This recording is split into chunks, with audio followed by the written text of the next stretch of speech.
Prosecutors continue to build their cases against the people they say attacked the Capitol to stop Joe Biden from becoming president. We're learning more and more about the planning that went on in the weeks before the event took place. So according to prosecutors, this man, Kelly Meggs of Florida, is a member of the right-wing militia group known as the Oath Keepers. And he is one of a group of 9 members of the group charged with conspiring to delay the certification of the presidential election, manifestly what they were doing. And there's a fair amount of we already know about him, right? So on December 22nd, Meggs sent a series of Facebook messages reading in part, "Trump said it's going to be wild. He called for us to the Capitol and wants us to make it wild." 3 days later, on Christmas no less, he wrote, quote, "DC has no guns. So mace and gas masks, some batons. If you have armor, that's good."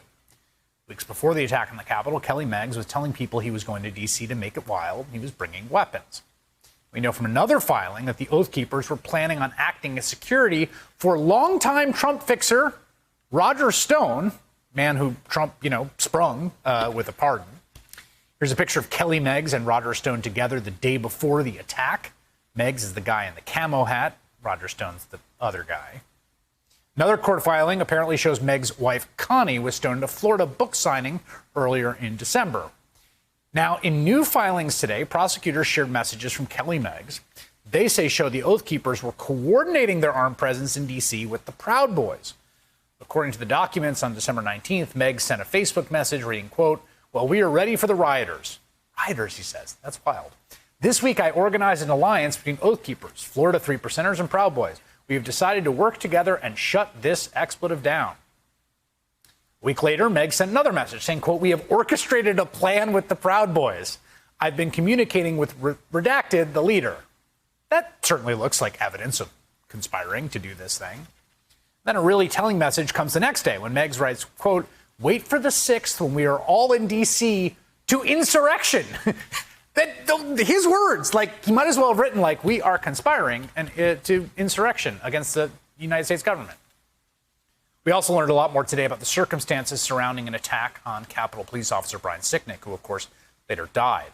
Several New York Times reporters did just an outstanding job using videos from the insurrection to isolate the attack on Officer Sicknick, as well as tracking the men who attacked him around the Capitol grounds before and after the assault. Evan Hill is part of that team of New York Times journalists, and he joins me now. First of all, Evan, kudos on incredible video investigative work, which kind of blew my mind as I watched it.